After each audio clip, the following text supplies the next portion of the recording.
안녕하세요. 팀PB입니다. 몇 년 전부터 설 무렵이 되면 베트남 이곳저곳에서 흘러나오던 노래가 있었는데요. 빅푸업이라는 여자 가수가 부른 노래인데 빅히트를 쳤었습니다. 노래 제목이 바오제로이종 너 언제 시집가니? 인데요. 한국의 명절 때 지방 식구들에게 가장 듣기 싫어하는 소리 중에 하나죠. 베트남에서도 가족들 간의 결혼에 대한 관심은 마찬가지인가 봅니다. 오늘은 베트남의 전통 결혼식에 대하여 말씀드리려고 하는데요. 국제 결혼에서는 신부 집안의 결정에 따라 전통 결혼식을 하는 경우도 있고 재혼 여성의 경우에는 전통 결혼식은 생략하는 경우도 있습니다.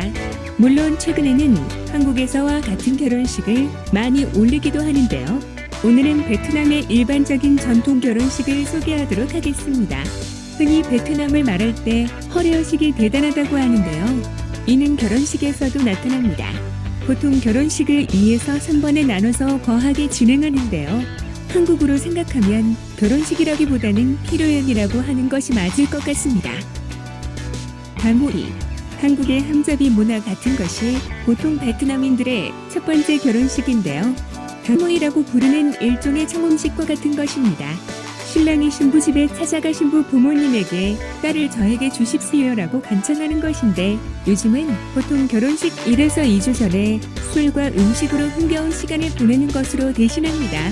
물론 그 전에 중매인의 신부 측에 보내서 결혼 의사를 타진하는 르납하이와 신부의 생년월일과 신부 부모님의 이름을 써서 신랑 측에 알려주는 레범잔 등의 6가지의 전통 혼례예가 있지만 요즘은 시골이 아닌 도시에서는 거의 사라졌습니다.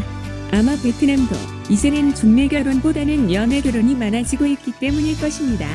담호 이당의 아침 신부는 베트남 전통 복장인 붉은 아우자이를 입고 집안에서 신랑을 기다리며 신부의 친구들도 아우자이를 입고 신부 집 대문 앞에서 혼수의 인원수로 들러리를 섭니다. 베트남인들은 혼수를 짝수보다 좋아한다고 합니다.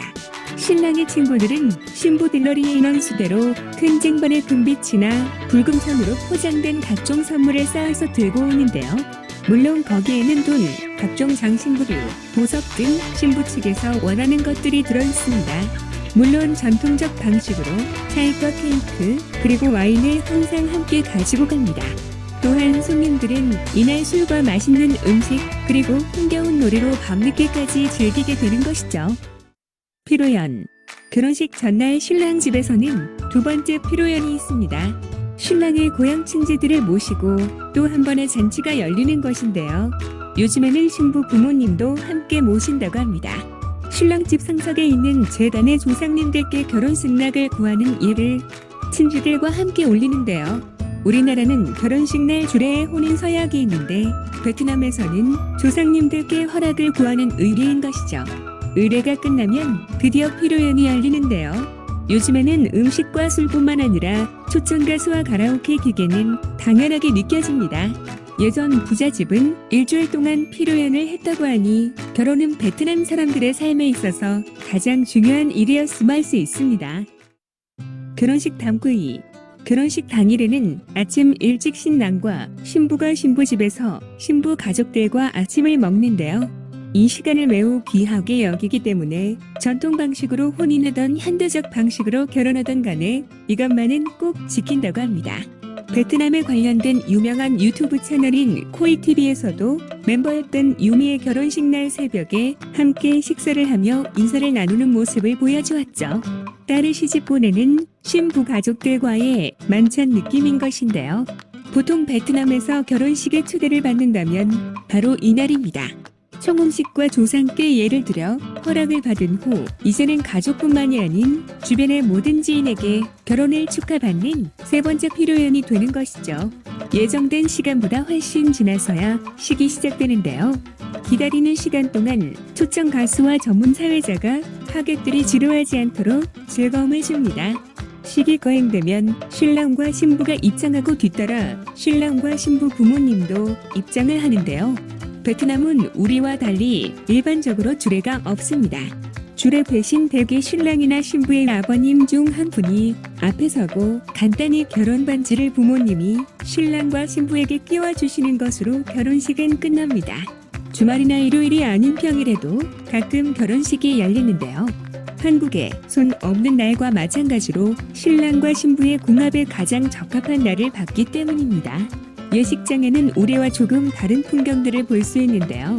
보통 축의금은 초대받은 청첩장의 봉투를 다시 사용해서 본인의 성 이대로 돈을 전합니다. 청첩장 봉투는 베트남인들이 좋아하는 빨간색입니다. 또한 청첩장은 꼭 모시고 싶은 분들에게만 보낸다고 하는데요. 어느 날 빨간 봉투를 받는다면 청첩장이라 생각하시면 100% 맞을 것이고 결혼식 초대받는 영광을 얻게 되는 것이죠. 요즘 호치민의 예식장 필요한 음식은 코스 요기가 안내지에 적힌 대로 나오는데요. 일반 식당에서는 맛보기 힘든 새로운 음식들을 경험하게 되죠. 술이 들어가고 음악이 흐르니 누구나 나와서 노래를 부르며 흥겹게 춤을 춥니다. 노래하고 취하고 떠들썩한 이 행사는 밤이 늦도록 이어지는데요. 한국인들은 아마도 관광버스처럼 느껴질 수도 있습니다. 하지만 역시 베트남 결혼식의 하이라이트는 바로 이 피로연이라고 할 수 있을 것입니다. 예로부터 베트남에는 사랑만으로 결혼할 수는 없다라는 말이 있는데요. 요즘 같은 연애 결혼도 그러한데 옛날엔 대부분 중매 결혼이었기 때문에 신랑이 신부를 얻으려면 그만큼 돈이 많이 드는 것이죠. 특히 예전에는 제오라고 신랑이 신부 마을의 징표로 내는 기부금도 있었는데요. 물소는 그곳 들판에 풀을 먹어야 한다며 신부의 마을 사람들이 신부가 타지로 결혼 가는 것을 반대했을 정도이니 외지의 신랑이 신부를 얻기 위해서는 정말 많은 돈이 필요한 경우도 있었다고 합니다. 베트남은 이처럼 지금까지도 지참금 문화가 존재한다고 말하는 경우가 있는데요. 그 이유는 혼수 준비부터 결혼식 비용까지 대부분 신랑이 거의 전적으로 책임졌기 때문이죠. 결혼의 모든 과정에서 돈이 안 들어가는 곳이 없겠죠.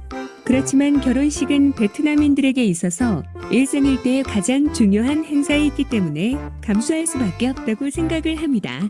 오랜 세월 동안 결혼이라는 것은 남자가 귀하게 자란 딸을 데려간다고 생각하기 때문이랍니다. 이런 이유로 국제결혼에서는 전통 결혼식을 올리는 경우에 신랑이 전부는 아니지만 그 일부를 책임지기도 하는 것입니다. 또한 베트남도 결혼식 중요하게 생각하는 것들이 있는데요. 여성의 경우 21살, 23살, 26살, 28살에 결혼하면 결혼 생활이 순탄치 못하다 생각하고 호랑이, 원숭이, 뱀돼지, 쥐말, 용개, 소양띠가 내는 궁합이 맞지 않는다 생각하기도 합니다. 물론 요즘에는 연애 결혼이 대세이지만 이처럼 궁합을 보고 나를 보기도 합니다. 여자 13살, 남자 16살. 예전에 베트남에서 결혼할 수 있는 나이라고 하는데요. 지금은 우리나라와 비슷하게만 18세 성인이 된 후에나 결혼이 가능합니다. 그러나 지금까지 일부 소수민족은 법령을 어겨가며 이처럼 조혼의 풍습이 남아있다고 합니다. 하지만 도시화가 급속히 진행되는 오늘날의 베트남은 혼인 시기도 점점 늦춰지고 있으며 특히 남부지방이 더욱 심하다고 합니다. 그 이유는 결혼보다는 안정된 일자리 등의 경제력이 우선이기 때문이죠. 시골은 대개 여자 나이 25살 이전에 결혼을 하는 편이지만 대도시 여성들은 30살이 넘었는데도 미혼인 경우가 많이 있습니다. 오늘은 이렇게 베트남의 전통 결혼식에 대하여 알아보았는데요. 우리나라와 비슷한 부분들도 있고 굉장히 성대하게 치러지는 것을 알 수 있습니다. 국제결혼, 특히 초혼 여성과 결혼하시는 분들은 이 전통 결혼식까지도 고려하셔야 하기 때문에 미리 베트남의 전통 결혼식 문화에 대하여 이해하시는 것이 중요합니다. 문화를 이해하지 못하여 분쟁이 생기는 경우도 있기 때문이죠. 이상 틈TV였습니다. 감사합니다.